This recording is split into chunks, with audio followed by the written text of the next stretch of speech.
What's good, everybody? Is your boy David again, and I'm back with another video for today. If you guys are new to my channel, make sure to subscribe to my YouTube channel, like the video, and comment down below. So this is the third group na i-react ko from The Voice Generation Blind Audition. So this is Sorority. Nag-cover sila ng Lady Marmalade for their blind audition performance. So if you're new to my channel, mag-subscribe kayo, and also follow me on my Facebook page and on my Instagram for more videos, for more updates about my social media activities. So, I'm very excited, no? Nakakuha na si Stel ng isang grupo, si Miss Julie Ann, and we'll see kung sino ang makakakuha dito sa sorority, no? Kung anong klaseng performance yung ibibigay nila sa atin. So, let's jump right into the video. Ooh.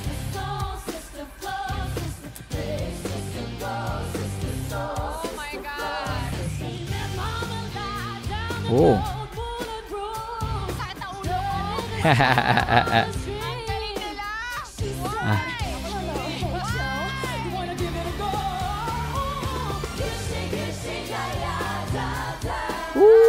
Hey.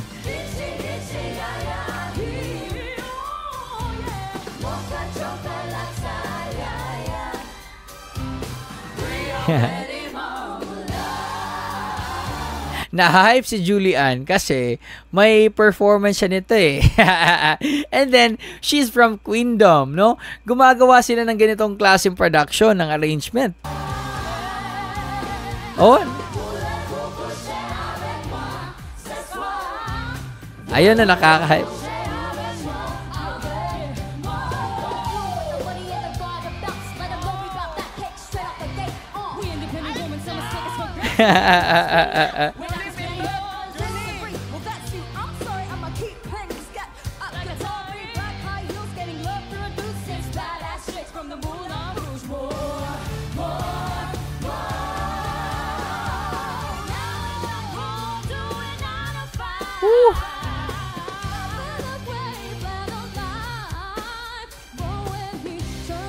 They remind me of Queendom, and they also remind me of Fourth Impact.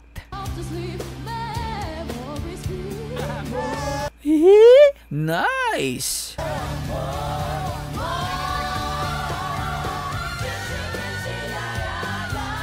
Woo.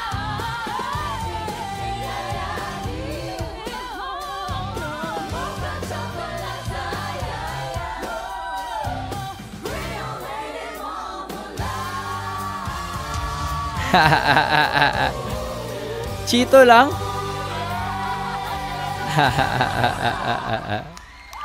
Oh, grabe, mag-enjoy si Chito dito, man. Oh my gosh, I am so curious. Okay. Whoa! Obviously, mga professionals na kayo. Wait, first of all, may name ba yung group ninyo? Yes po. Okay, ano? Sorority po. Sorry. Sorority. Okay, gano'n nyo nakatagal ginagawa ito? Ang ganda nitong isa, oh, yung pinaka-right. Pwede siya mag-artista. Ito, hindi nyo lang nakita, pero ang ganda niya, men. Grabe, ang ganda. Parang sobrang tagal nyo na ginagawa. Basically po, we know each other in Cebu. We're part of the same music school and we know each other Oh. as a way. This is what the group itself po. This is very new. Ah. This is our first time. This is the performing first as a performance? Ah. Oh, grabe si Chito, man. Performance niyo pa lang together First sa time isang tuwang-tuwa ako. competition, but you all did great. And you are all so pretty. Thank you po. So, mga Bisaya silang lahat, oh. Shoutout sa lahat ng mga Bisaya sa Cebu, sa mga taga Cebu dira. Maayong adlaw sa inyong tanan. Galing ninyo. Ganda ng... Grabe yung energy na dinala nyo. Actually, pagpasok nyo pa lang yung mga nasa tabi ko, uy, sila pala yun, gumagano sila. Sabi ko, sino ba tong mga to? Nakaka-curious Sabi ko naman. nga, it's a prank. Sabi ko, Tapos ang daming bumubulong dito sa gilid ko, press mo na. ang dami mga bias dyan. Sabi ko nga sa kanila, sila na lang kaya dito. Ang nagustuhan ko po kasi talaga, to be honest yung energy nyo nandun. And then yung quality nandun. Tapos meron kayong star quality na dinala sa audience. Kasi nung pagpasok nyo talagang tilian sila, talagang ang reason lang na hindi ako nag-turn kasi may hinahanap ako. Pero sabi ko sa isip ko, gusto ko sila mapasok sa show. Pipindutin ko ba to o hindi? Tinitignan ko si Coach Julie and si Coach Chito. Ready na sila pumindot. Sabi ko, pipindot ako pag malapit na mag-end, walang pumipindot. Ako yung kukuha sa inyo. Pero thankful ako na pumindot si Coach Chito. Yay! Okay. Galing na gumagaling tong si Stel sa sasalita. Okay, when it comes to dancing, huwag kayong mag-alala, nangako sa akin si Coach Stel na pagdating sa dancing, tutulungan niya tayo. Pero when it comes to performances, promise, matutulungan ko kayo dyan. So, welcome to The Voice! Hi. I'm so happy na dumating kayo na.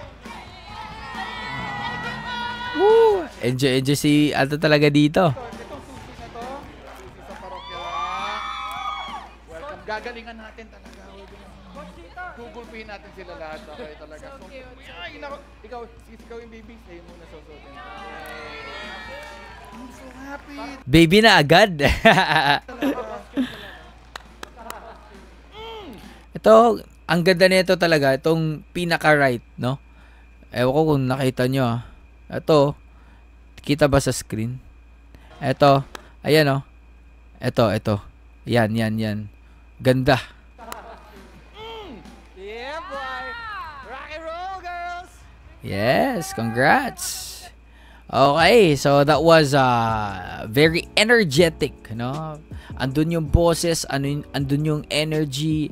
Tama si Coach Tel, I would agree with him na andun yung quality ng boses, no?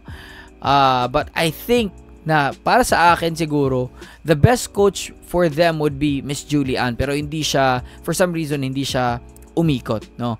But I would also rely naman at kung ano man yung naging desisyon ni Miss Julie Ann, agree naman ako because she's very familiar with the song, she's very familiar with this kind of performances kasi nga she's been doing this one together with Queendom, and even before Queendom talaga very exposed na siya sa mga ganito. But surprisingly, Coach Chito turned, and I don't know kung ano yung hinahanap niya, but I am very happy na nakapasok itong grupo na to, sorority, sa The Voice because they deserve a spot. Ang gagaling talaga nila, and going forward with the show, hopefully makakita tayo ng much more exciting, much more wow na mga performance coming from this group kasi I'm expecting so much from them kasi ang gagaling talaga nila, and not to mention they're from Cebu.